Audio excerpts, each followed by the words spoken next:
երաշտությունը օգնում է աշխատելու եւ լավ զգալու։ Միջավայրը շատ կարևոր է, թե ինչ պայմաններում ես աշխատում։ Եվ այդ աշխատանքի ընթացքում, երբ որ տեսնում ես գործիքդ արդեն աշխատանքը ավարտեցիր, լավ ստացվեց, արդեն հաճելի է։ Վարպետը ինքը պետք է բարակ չիմանա, պետք է անպայման գործ ունենա աշխատի եւ սրեցի։ Քանի որ հայրիկս անդադ գործիքներ էր պատրաստում, ներկա լինելով, տեսնելով աշխատանքները, ես էլ երբեմն օգնում էի նուրբ աշխատանքներ անելու համար։ Հետո որոշեցի, որ ինքս էլ մի հատ գործիք պատրաստեմ, իր ավելի շատ հետաքրքիր, քան թե ջութակ նվագելը։ Իսկ երաժշտական գործիք որ պատրաստում ես, դա գիտես, որ 200 տարի գոյություն կունենա։ Հիմա այդ գործիք բերել են Կրասնոդարից ինձ մոտ, իմ պատրաստած գործիքը, որ զարմացա, որ 87 թվականի, մոտ 30 տարվա գործիք է արդեն։ Շատ լավ էի սարքել, շատ լավ չեն բայել, դրա համար փոփոխություն գրելով անհրաժեշտ էր մի անգամ ևս։ Գիտեք, փոշը չեն մաքրում գործիքը լաքի վրա, կանիֆոլն է հավաքում փոշի եւ այլն։ Այդ բոլորը մաքրել եմ սիրուն, հոյակապ սքանչելի գործիք է հիմա։ Ամենափոքրիկ մի դետալովի ճիշտ տեղը դնելը գործիքի հնչողությունը շատ լավանում է։ Գիտեք, առաջի քննադատը հենց ինքը վարպետը պետք է լինի, որ ինքը իր պատրաստած ջութակը որ փորձի տեսնի թե ինչ որակի է, ինչ աստիճանի է։ Կրթությունը շատ մեծ նշանակություն ունի ջութակի վարպետի համար։ Մարդիկ կան, որոնք միայն այդի գործ անելու վարպետ են, ասենք, բայց ձայնի երաժշտական գեղեցիկ հնչողության տեմբրի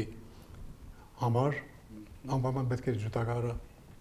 գուցե եւ թավ ջութակարը լինի, բայց կարևորը ջութակն է։ 3 թե 4 տարի միայն ես փնտրել եմ, թե որ տեսակ ծառն է, որ կլյոնն է եւ ալիքավոր է։ Կինս սողումից էր եւ ամենագեղեցիկ ամենասքանչելի փայտերը գտնվում էին Կովկասյան լեռների վրա սողումից մի 70 կիլոմետր ավելի բարձր։ Եվ կնոջս բարեկամներից, որ ինձ օգնում էին փնտրելու գտնելու, արի տեղա, որ ծառերը անտառից կտրելուց հետո վերում էի իրենց տանն էի թողնում։ Դենց սիրահարվեցիք։ Ես կինս սիրահարվեց իմ վրա։ Գիտեք, վարպետի համար ինչքան հաճելի է իրեն արդյունքը, իրեն աշխատանքը գնահատվել է։ Նախ կատարողի կողմից, երկրորդ լսողների կողմից։ Գործիքները որ լինում են, երբ որ ես չեմ հավանում, ոչ ոք չի տեսնում դա։ Ես մինչև դա կատարյալի չհասնեմ, գործիք վերցնողը չի տեսնում դա։ Մի անգամ համերգ էի գնացել, ժողովրդական գործիքներ էին նվագում եւ երգում էին հայկական գեղեցիկ մեղեդի, Քայմանչայի կամ չգիտեմ Թարի անուն։ Լսեցի, որ հայկական մեղեդին կարիք ունի մի հատ այնպիսի գործիք, որ ձայնի իմաստով ավելի հաճելի լինի կամ հայկական մելոսի հնչողությանը տիպիկ լինի, քան թե ասենք Քայմանչյան։ Եվ այդ գործիքները գծեցի ֆորման ձևը եւ ինքնատիպ ձև է, յուրահատուկ սովորական կաղապարն է սկսվում, հետո այդ կողքերի աշխատանքն է, հետո դրա վրա գալիս է արդեն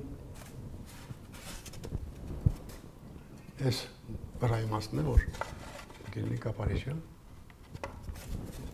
էֆերի ձևը գեղեցիկ, այդ ինկրուստացիան կողքերի, որ բոլոր գործիքների վրա, ժողովրդական գործիքների վրա այդ բանն եմ դնում։ Իրեն ձևով շատ օրիգինալ է, ինքնատիպ է, շատ պարզ, պարզության մեջ գեղեցիկ։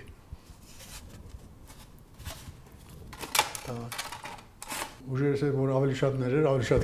կաշխատեի։ Իմ աշակերտներս իմ տղաներս են, որ ինձ արդեն բավարար է, հերիք է։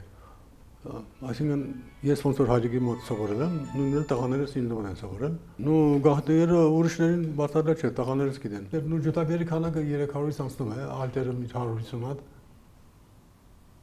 Միաժամանակ դրա հետ պատրաստել եմ նաև կանոններ։ Նու ժողովրդական գործիքներից պատրաստել եմ վիոլաներ կոչվող, հայկական վիոլա կոչվող գործիքները, արդեն քեմանի կոչվածները։ Հիմա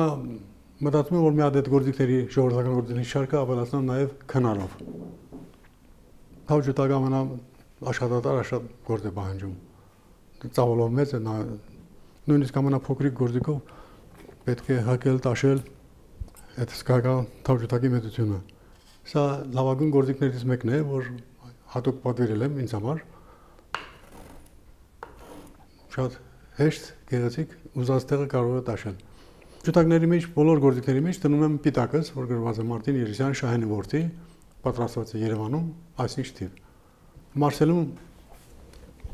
էլի այդպեսի գործիքներ ունեմ, որ նվագում են։ Սա իմ պատրաստածն է, սա էլ կոպիա են արել իմ գործիքի նմանակ։ Վարպետը ինքը պետք է կարողանա իր աշխատանքները հասնել կատարյալի։ Եվ հնչողության իմաստով, եւ ֆորմայի իմաստով, որտեղ այստեղ եւ ակուստիկա է աշխատանք, եւ արխիտեկտուրա է, եւ էսթետիկա է, ամեն տեսակ մասնագիտությունների հավաքածուն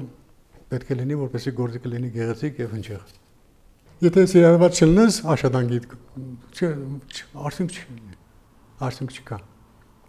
Ամեն ինչ որ անում ես, պետք է սիրով անես եւ նվիրվածությամբ։ Գիտեք, մարդու կյանքը ստեղծվելուց հետո պետք է մի բան անի, մի բան պետք է ստեղծի։ Պարապ մնալը վտանգավոր բան է։